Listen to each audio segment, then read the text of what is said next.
Olá, eu sou a Samila, professora da Rede Municipal do Rio de Janeiro, e esse trabalho foi desenvolvido junto com a professora doutora Gabriela Félix Brião. Eu vou apresentar um relato de experiência intitulado O Jogo do Quarto Geométrico como Estratégia para o Ensino de Geometria nos Anos Iniciais.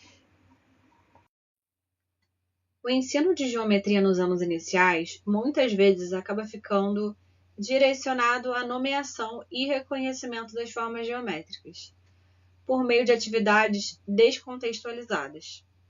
Como consequência, a aprendizagem tende a ser baseada na memorização, sem garantir a compreensão das propriedades e das relações entre as figuras.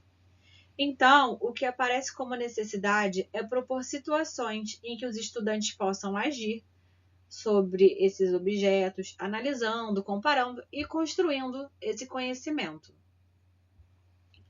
Nossa proposta também dialoga com a BNCC, que destaca a importância de reconhecer, comparar e nomear figuras a partir de suas características. Diante disso, o objetivo desse estudo foi analisar as contribuições do jogo quarto geométrico para a aprendizagem de conceitos geométricos nos anos iniciais. E para isso eu observei 4 aspectos principais: a classificação, a articulação de atributos como cor e forma, estratégias e argumentação. E esse trabalho se apoia em 3 ideias principais. A primeira é que aprender matemática envolve ações como analisar, representar, descrever e argumentar. A segunda é o jogo como uma situação-problema, em que cada jogada exige tomada de decisão. E a terceira é que a aprendizagem acontece quando o estudante age sobre o objeto, manipula e constrói significados a partir disso. A atividade, desenvolvida com uma turma de segundo ano do ensino fundamental de uma escola pública na cidade do Rio de Janeiro, pôde proporcionar aos estudantes um trabalho com figuras geométricas planas. Foram elas o círculo, quadrado, triângulo e retângulo. Essas formas geométricas foram coloridas, recortadas e organizadas pelas próprias crianças, assim como o tabuleiro, que foi construído em uma grade 4x4, e toda essa etapa também contribuiu para a observação das características das formas. Essas imagens mostram justamente esse momento de construção e organização do jogo pelas crianças.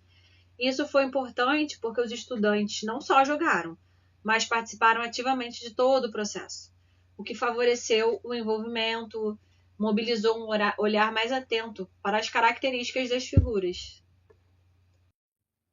O objetivo do jogo é formar uma sequência de 4 peças com uma característica em comum, podendo ser o critério de cor ou o critério de forma, na horizontal, vertical ou na diagonal.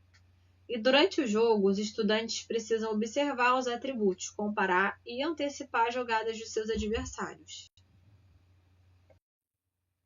Depois que entenderam a lógica, os próprios estudantes criaram uma variação. A peça a ser jogada passou a ser escolhida pelo adversário. Isso aumentou o nível de complexidade, porque eles passaram a precisar antecipar ainda mais as jogadas e pensar estrategicamente. Aqui nós podemos observar uma pequena jogada.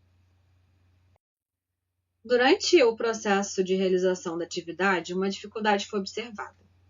Em alguns momentos, os estudantes consideravam apenas um atributo, como por exemplo a cor. Eles só se guiavam pela cor e não por outro critério como a forma geométrica. Então, a mediação da professora foi fundamental, com as perguntas como o que essas peças têm em comum, existe outra característica aqui, quais foram os critérios que fizeram seu adversário vencer. Essas intervenções ajudaram a ampliar o olhar do estudante e a reorganizar suas estratégias nas próximas jogadas. Na análise dos dados, foi possível identificar 3 aspectos principais. O primeiro, a classificação, quando os estudantes passaram a agrupar peças com base em características em comum. O segundo foi a tomada de decisão, já que as jogadas deixaram de ser aleatórias e passaram a considerar as possibilidades do colega. E o terceiro foi a argumentação, quando começaram a justificar suas escolhas. Inclusive, em uma das partidas, um estudante posicionou uma peça para impedir que o colega completasse a sequência antecipando a jogada. Isso mostra que as ações não eram aleatórias, mas orientadas por estratégias. Os resultados indicam que o jogo, quando planejado com intencionalidade pedagógica, não fica limitado ao brincar, ao aspecto lúdico apenas, e sim torna-se uma estratégia de ensino que mobiliza análise, comparação, tomada de decisão e argumentação. Ou seja, as crianças não estão apenas jogando, estão pensando matematicamente durante o jogo. Além disso, a proposta pode ser ampliada para outros anos escolares, com novos atributos, maior complexidade e inserção de outras formas geométricas. Aqui temos as referências que fundamentam o trabalho. Obrigada!